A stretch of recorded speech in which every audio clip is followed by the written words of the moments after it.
Hello दोस्तों, नमस्कार। आप सभी का स्वागत है हमारे channel Hindi GS practice class by Hemlata में। तो आज हम लोग क्या पढ़ेंगे? आज हम लोग पढ़ रहे हैं भारत के भूगोल में कहाँ से संबंधित प्रश्न, कृषि से। तो कृषि से कौन कौन से फसल या कहाँ कहाँ पर कौन सी कृषि होती है, कौन कौन सी मिट्टियाँ पाई जाती हैं। आज हम लोग इसके बारे में पूरी डिटेल में जानकारी लेते हैं। तो आप लोग हेडिंग डाल लीजिए क्या, भारत का भूगोल, उसमें डाल लीजिए कृषि। कृषि से संबंधित बहुत सारे प्रश्न बनते हैं कि कृषि कौन कौन सी खेती हमारे यहाँ होती है, कौन बाहर होती है, कौन किस राज्य में कौन सी फसल उगाई जाती है, कहाँ पर सर्वाधिक होती है और कहाँ पर कम होती है। तो चलिए देखते हैं। तो कह देखिए प्रश्न, सॉरी, देखिए थ्योरी में कृषि कृषि से क्या है, 49% लोगों को रोजगार प्राप्त होता है। कृषि से 49% लोगों को क्या होता है, रोजगार प्राप्त होता है। कृषि से क्या होता है, धान गेहूं उगाते हैं, मंडी में बेचते हैं, उससे जो लाभ होता है वो क्या होता है, किसानों को लाभ होता है। अगर कृषि में कुछ पैदा ना हो, गेहूं चावल कुछ नहीं होगा तो हम लोग क्या खाएंगे या बाहर को क्या बेचेंगे। इसी से हम लोगों का रोजगार भी चलता है और खाने के लिए भी सारे चीजें यहीं से प्राप्त होती हैं। तो क्या होता है, कृषि से 49% लोगों को रोजगार प्राप्त होता है। अगला पॉइंट लिखिएगा, देश में प्रथम कृषि विश्वविद्यालय 1960 में स्थापित किया गया था। कब? देश में प्रथम कृषि विश्वविद्यालय कब? 1960 में स्थापित किया गया था। किसके द्वारा किया गया था? भारत के प्रथम प्रधानमंत्री द्वारा किया गया था। कब किया गया था? 17 नवंबर 1960 को किया गया था। कहाँ पर किया गया था? तो उत्तर प्रदेश कृषि विश्वविद्यालय के नाम से, यानी यूपी ये तो इसका यूपीएयू के रूप में उद्घाटन हुआ। कैसे? यूपीएयू के रूप में उद्घाटन किया गया। कब किया गया था? तो 17 नवंबर 1960 को उत्तर प्रदेश कृषि विश्वविद्यालय यूपीएयू के रूप में क्या हुआ, उद्घाटन किया गया था। नाम क्या रखा गया था इसका? तो नाम था पंतनगर। कहाँ पर किया गया था? तो पंतनगर उत्तराखंड। और यूपी में किया गया था। कहाँ पर किया गया था? पंतनगर, जो अब उत्तराखंड का भाग है। उसके पहले 1960 में क्या था, यूपी का भाग था। उत्तराखंड कहाँ का भाग था? तो यूपी का भाग था। जब वो 2000 में काट कर बनाया गया उत्तराखंड, तो अलग हो गया। तो क्या कह रहा है, फिर से देख लीजिए, भारत के प्रथम प्रधानमंत्री द्वारा 17 नवंबर 1960 को उत्तर प्रदेश कृषि विश्वविद्यालय यूपीएयू के रूप में उद्घाटन किया गया। शॉर्ट नाम है। और कहाँ पर? पंतनगर उत्तराखंड, यानी यूपी में जो पहले था, अब काटकर क्या हुआ, उत्तराखंड बन गया है। तो बाद में इसका नाम क्या रखा गया? तो गोविंद बल्लभ पंत कृषि एवं प्रौद्योगिकी विश्वविद्यालय कर दिया गया। बाद में इसका नाम बदलकर क्या किया गया, गोविंद बल्लभ पंत कृषि एवं प्रौद्योगिकी विश्वविद्यालय कर दिया गया। फिर उसके बाद देखिएगा, भारत में 15 कृषि जलवायु क्षेत्र हैं। भारत में कितना? तो 15 कृषि जलवायु क्षेत्र हैं। अगला पॉइंट लिखिएगा, भारतीय कृषि इतिहास पुस्तक कौन सी है? भारत की कृषि की इतिहास पुस्तक कौन सी है? महेंद्र सिंह रंधावा, यानी MS रंधावा है। क्या है? MS रंधावा है। अब आगे देखते हैं, एक मार्ग चिन्ह किसके उसमें दिया जाता है? किसमें दिया जाता है? तो कृषि के क्षेत्र में दिया गया है। एक मार्ग चिन्ह कब दिया जाता है? तो कृषि के क्षेत्र में दिया जाता है।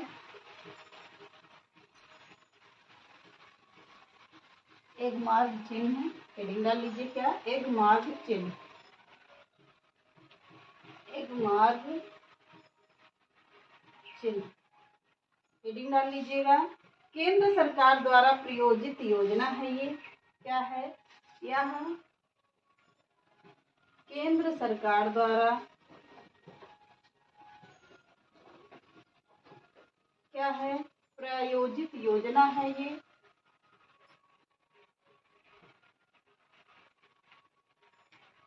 प्रायोजित योजना है। इसके द्वारा, यह केंद्र के द्वारा प्रायोजित योजना है। अगला पॉइंट लिखिएगा, जो कृषि उत्पादन अधिनियम, जो कृषि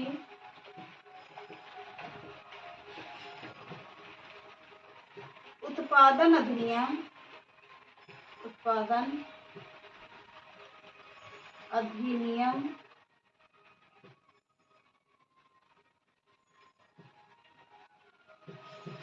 अधिनियम 1933 के अंतर्गत, 1933 के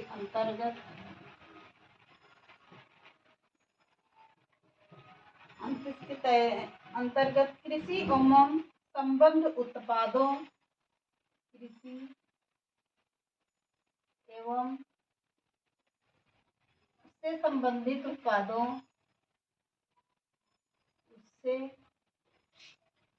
संबंधित उत्पादों, संबंधित उत्पादों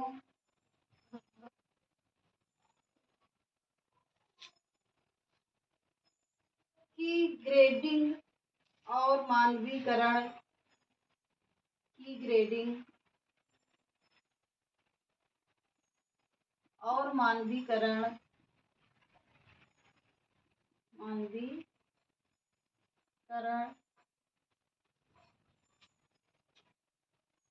को प्रोत्साहित करती है, को प्रोत्साहित करती है, प्रोत्साहित करती है,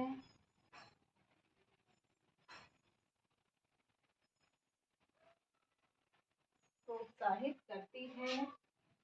अगला पॉइंट लिखिएगा, वर्ष 1938 के बाद, वर्ष 1938 के बाद, 38 के बाद यह योजना अभी तक लागू है, यह योजना अभी तक लागू है।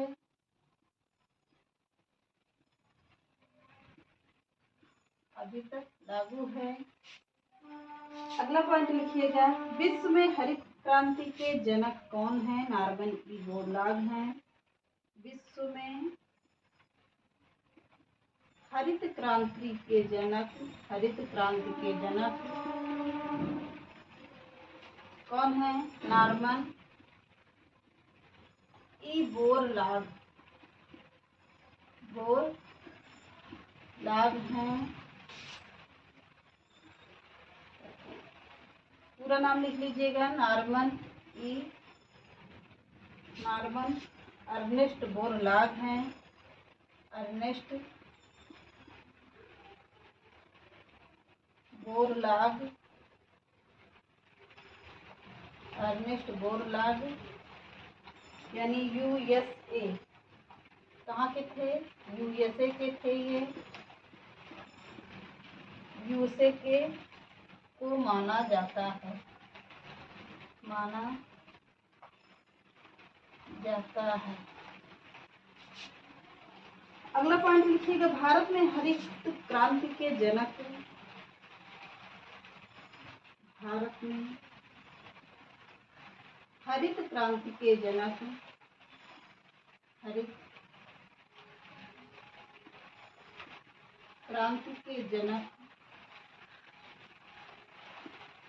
कौन है? एम.एस. स्वामीनाथन हैं। कौन होंगे? एम.एस. स्वामीनाथन हैं। एम.एस. स्वामीनाथन हैं। अगला पॉइंट लिखिएगा, 20 जुलाई 2000 को, 20 जुलाई 2000 को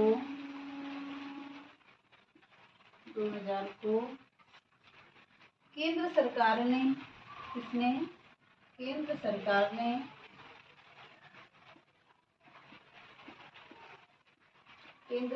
ने नई राष्ट्रीय कृषि नीति की घोषणा की।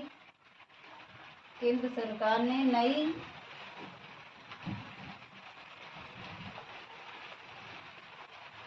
राष्ट्रीय कृषि नीति की घोषणा की। नीति की घोषणा की।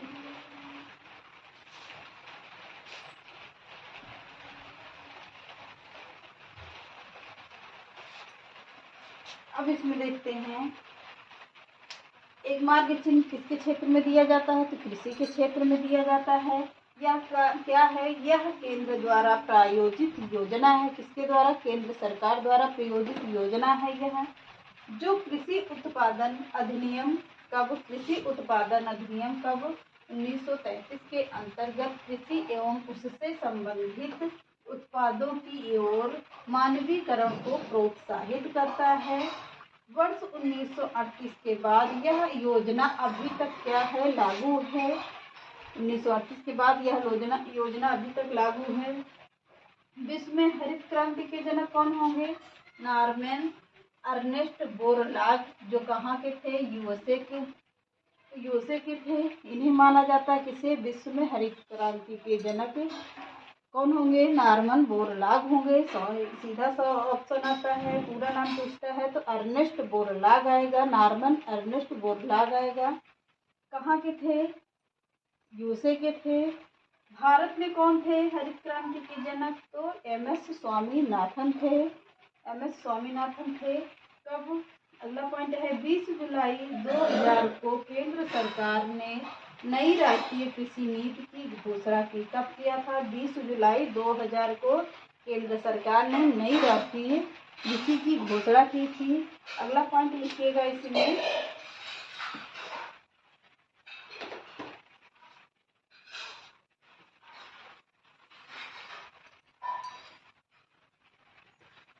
अगला पॉइंट लिख लीजिए। इस नीति के अनुसार, वेरी इंपॉर्टेंट लाइन है, इस नीति के अनुसार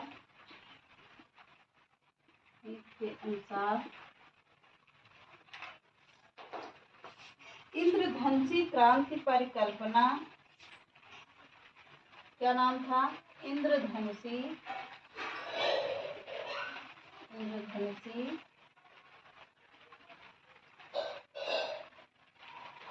क्रांति की परिकल्पना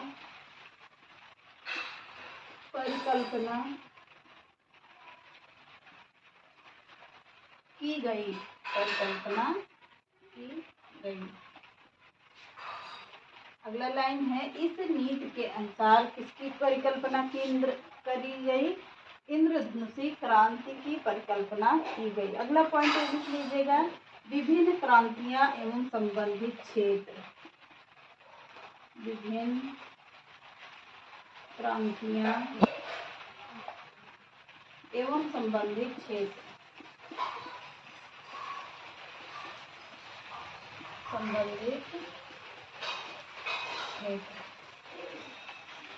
हेडिंग मान लीजिए, इसको पढ़ते हैं हम लोग कल, क्योंकि थोड़ी तबीयत भी डाउन है।